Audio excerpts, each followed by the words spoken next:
To solve this data sufficiency question, we'll consider each statement separately first, then together if necessary. Before the statements, we're given that the dimensions of a rectangular carton that is filled to capacity with cylindrical cans, as well as the height of each can. We need to determine the maximum number of cans that will fit inside of the carton. Let's go ahead and start with statement 1. So we'll go ahead and jot down our statements over here.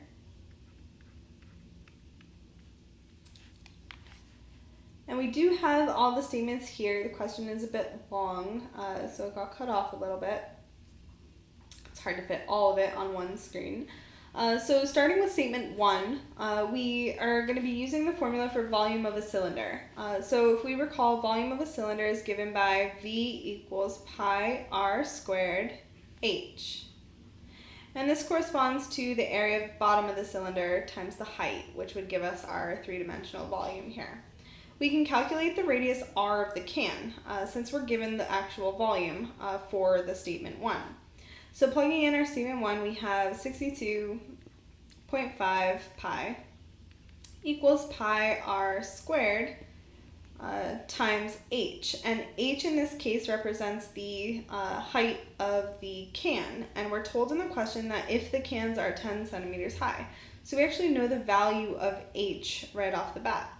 Now the only variable left here is r, so we can actually do this out and find a value for r.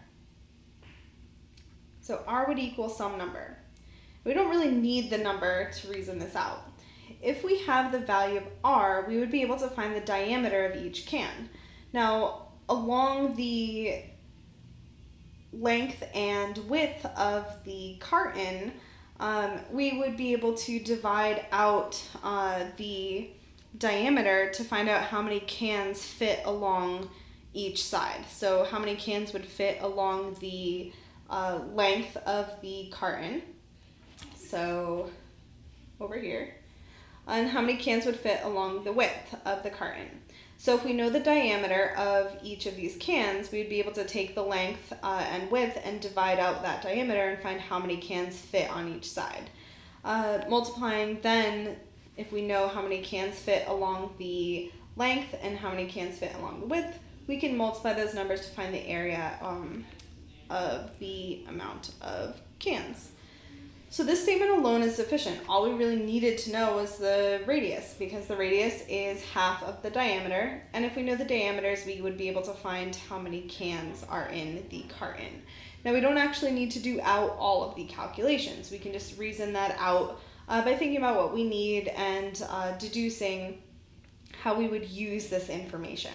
So statement 1 alone is sufficient. We would be able to eliminate answer choice B, C, and E. So we're left with choice A or D. And to figure out which one it's going to be, we're going to go ahead and consider statement 2. So let's go ahead and let's clear the board. And we'll scroll down and take a look at statement 2.